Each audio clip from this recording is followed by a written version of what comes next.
بادشاہ تھا. اس بادشاہ نے 4 5 6 کتے رکھے ہوئے تھے, اور کتے بڑے بڑے کتے تھے, اور بڑے وہ خون خار کتے تھے, چیر پھاڑ کھا جاتے تھے, شیر جتنے ان کے قد تھے. بادشاہ تھوڑا سا کسی آدمی سے ناراض ہوتا نا, تو ایک بہت بڑے پنجرے کے اندر ایک بہت بڑا سلاخوں کا گھر اس نے بنایا ہوا تھا, اس میں کتے ہوتے تھے, اور کتے کو جب باندھ کے رکھا جاتا ہے تو زیادہ زہریلا ہو جاتا ہے, وہ زیادہ اس کے اندر کرواہٹ آتی ہے, زیادہ کاٹتا ہے. اس نے قید کیے ہوئے تھے, کتے تو بڑے زہریلے تھے. جس آدمی سے بادشاہ تھوڑا سا ناراض ہوتا نا, تو وہ کتے کے آگے اس آدمی کو ڈالتا, کتے اس کو چیر پھاڑ کے کھا جاتے. یہ سزا تھی, لوگوں کو پتا تھا. بادشاہ کے وزیر نے بڑی خدمت کی بادشاہ کی, 35 سال تک نوکری کی. لیکن ہر سورج نے غروب تو نہیں ہوتا ہے نا, ہر چاند نے ڈلنا بھی ہوتا ہے. اب بوڑھا ہونے لگا, وہ جو مضبوط حافظہ تھا وہ کمزور ہونے لگا, ہلکی ہلکی غلطی. بادشاہ مزاج کا بادشاہ تھا, نہیں سمجھ میں آیا. تو میں نے کہا کہ لوگ کہتے ہیں ہمیں کام پیارا ہے, چم نہیں. تو رشتہ وفا کا تھا ہی نہیں. وزیر سمجھنے لگا کہ اب نہ میں بھی غلطیاں کرنے لگا ہوں, تو ایسا نہ ہو کسی دن میں بھی ان کتوں کا شکار ہو جاؤں. اس نے بادشاہ سے کہا کہ بادشاہ, مجھے آہستہ آہستہ معذرت کرنے لگا, قدم ہٹانے لگا کہ مجھے چھٹی دے دی جائے, میں بوڑھا ہو گیا ہوں. لیکن اس نے کہا نہیں نہیں, جب تک میری طبیعت نہیں مانتی تم نہیں جا سکتے. مطلق العنان لوگ تھے. وزیر خاموش ہو گیا, پریشان رہنے لگا. غلطی ہو گئی ہے تو پھینک دے گا. ایک تجویز اس کے ذہن میں آئی. وہ جو پنجرے, کتوں کے پنجرے پر محافظ بیٹھا تھا نا, جو ان کو کھانا ڈالتا تھا, روٹی ڈالتا تھا, گوشت دیتا تھا, اس کو ایک دن کہنے لگا یار تیری ڈیوٹی ہے سارا دن کتوں کو کھانا دینے کی, گوشت دینے کی, تو 2 4 دن ڈیوٹی مجھے نہیں دیتا؟ تو نے لے, میں تو پہلے پریشان ہوں, سارا دن ان کی دیکھ بھال کرتا ہوں. اس نے کچھ تھوڑا سا گوشت لیا, پنجرے کے باہر کھڑے ہو کے کتوں کو ڈالا. اگلے دن تھوڑی روٹیاں لے آیا, کتوں کو ڈالی. 2 4 دن, ہفتہ, مہینہ, سال بھر, جتنا اس کو موقع ملا وہ دن بھر خدمت کرتا. بس وقت ایک دن آ گیا, بادشاہ کو کوئی بات اچھی نہ لگی. اس نے کہا اس بڈھے کو اٹھاؤ اور ڈالو کتوں کے پنجرے میں.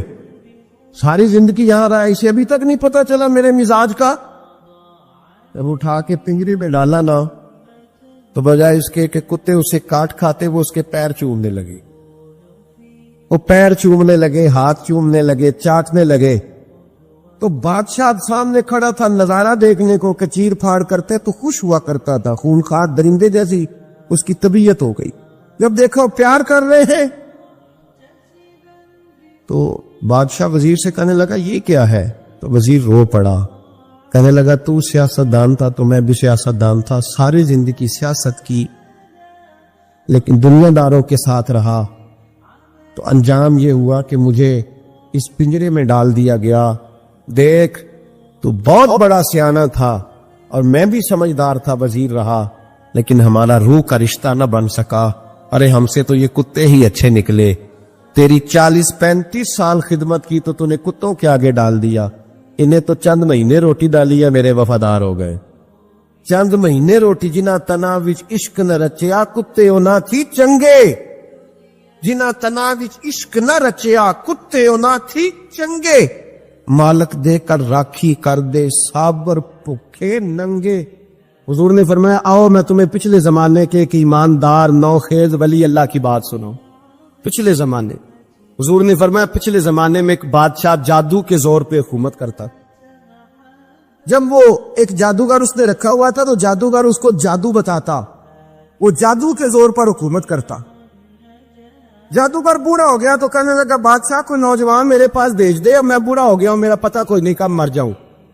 ایک نوجوان کی ڈیوٹی لگائی, بڑا زیرک سمجھدار, اپنے رعایا میں سے چن کے جو ذہین فطرت مزاج بچہ تھا وہ اس نے لگایا. اللہ کے محبوب علیہ الصلوۃ والسلام فرماتے ہیں بچہ جادو سیکھنے لگا, وقت گزرنے لگا. بچہ جب جادو سیکھنے جاتا تو رستے میں ایک راہب بھی تھا جو انجیل جانتا تھا. وہ اللہ اللہ سکھاتا, لوگوں کو حضرت عیسیٰ علیہ السلام کی تعلیمات سے آگاہ کرتا. اس نے دیکھا کہ یہاں بھی لوگ اکٹھے ہیں تو وہ بچہ اس راہب کے پاس بھی اس میں بیٹھنے لگا. اب جب اس کے ساتھ اس کی گفتگو بڑھنے لگی تو اس کو باتوں میں لذت آنے لگی. اس نے راہب نے پوچھا کہ تو کون ہے اور کس طرح سے آیا ہے, کیا تیرا معاملہ ہے؟ اس نے کہا جی میں جادو سیکھنے جاتا ہوں, آپ کی باتیں مجھے بڑی اچھی لگتی ہیں. اس نے کہا دین سیکھ. جادو سیکھنے والے کافر ہو جاتے ہیں, قرآن و حدیث سیکھنے والوں کو اللہ کامل ایمان عطا فرماتا ہے. فرمایا یہ سیکھ. بچہ بیٹھنے لگا, اس کے پاس آنے لگا, باتیں دل میں گھر کرنے لگی. ایک وقت آیا کہ مسلمان ہو گیا. اور مسلمان کیسے ہوا؟ بچہ کہتا ہے میں تجربہ کر کے ہوا. اب میں تھوڑا سا وقت جادوگر کے پاس بھی جاتا اور باقی سارا وقت وہاں بیٹھتا. میں ایک دن جا رہا تھا تو رستے میں اژدہا تھا, بہت بڑا سانپ تھا, رستہ روک کے کھڑا تھا. یہ حضور نے بیان کی حدیث. نبی پاک صلی اللہ علیہ وسلم فرماتے ہیں بچہ کہتا ہے کہ رستے کے اندر سانپ ہے, رستے بند ہے, لوگ چھتوں درختوں پہ چڑھے ہیں, راش ہے. کہتے چھوٹا سا روڑا میں نے اٹھایا تو میں نے کہا اللہ اگر جادوگر سچا ہے تو اسے مار دے. چھوٹا سا روڑا میں نے پھینکا, اژدہا کوئی نہ مرا. پھر چھوٹا روڑا اٹھایا, میں نے کہا اللہ اگر وہ عالم سچا ہے تو اسے مار دے. اب جب میں نے روڑا مارا تو اژدہا مر گیا. میرے اندر سے گواہی آئی نہیں دین کی باتیں سچی ہے, نہیں قرآن کی باتیں اسلام سمجھانے کے لیے عرض کر رہا ہوں. اگرچہ اس دور میں انجیل تو اللہ رسول کی باتیں اچھی ہیں. کہتے میں مسلمان ہو گیا. اب میں نے راہب کے پاس ہی رہنا شروع کر دیا, جادوگر کے پاس چھوڑ دیا. اس بچے نے آنا. بادشاہ پوچھتا کہاں زیادہ وقت گزارتے ہو, تو بات بول کر دیتا. وقت تیزی سے بڑھنے لگا. اللہ نے اس نوجوان میں طاقت پیدا کر دی. اب وہ اس کے اندر نا اللہ نے توانائی روحانیت پیدا کر دی. ابھی جوان ہے, 14-15 سال عمر ہے. اللہ نے اب جو بیمار بھی آتا وہ دعا کرتا تو اللہ صحت عطا کر دیتا. جو بھی آتا. بادشاہ کا ایک درباری تھا, بادشاہ کو پنکھا جلتا تھا, وہ اندھا ہو گیا. کوئی ایسی تکلیف آئی کہ نابینا ہو گئے. بڑے علاج کرائے, شفا نہیں ہوئی. کسی نے اس بچے کا پتہ بتایا کانوں میں. اس کے پاس گیا تو بچہ کہنے لگا شفا تو ہو جائے گی پر کلمہ پڑھنا پڑے گا, مسلمان ہونا پڑے گا. جس پیغمبر کا میں غلام ہوں تجھے بھی بننا پڑے گا, دین پہ عمل کرنا پڑے گا. اللہ شفا دیتا ہے. اس نے کہا تو مجھے کلمہ پڑھا, مجھے شفا دے, میں تیار ہوں. اس نے کہا شفا تو اللہ دیتا ہے. اس نے اللہ تبارک و تعالیٰ کا ذکر کر کے دعا مانگی. یہ مسلم شریف میں حدیث ہے, طبرانی میں موجود ہے. اللہ نے اسے شفا دی, اس نے کلمہ پڑھنا شروع کر دیا. یہاں ایک نقطہ لکھا ہے ہمارے علماء نے, کہتے ہیں جب اللہ ولایت عطا کرتا ہے نا تو یہ سفید بالوں والے کا حصہ نہیں ہوتی.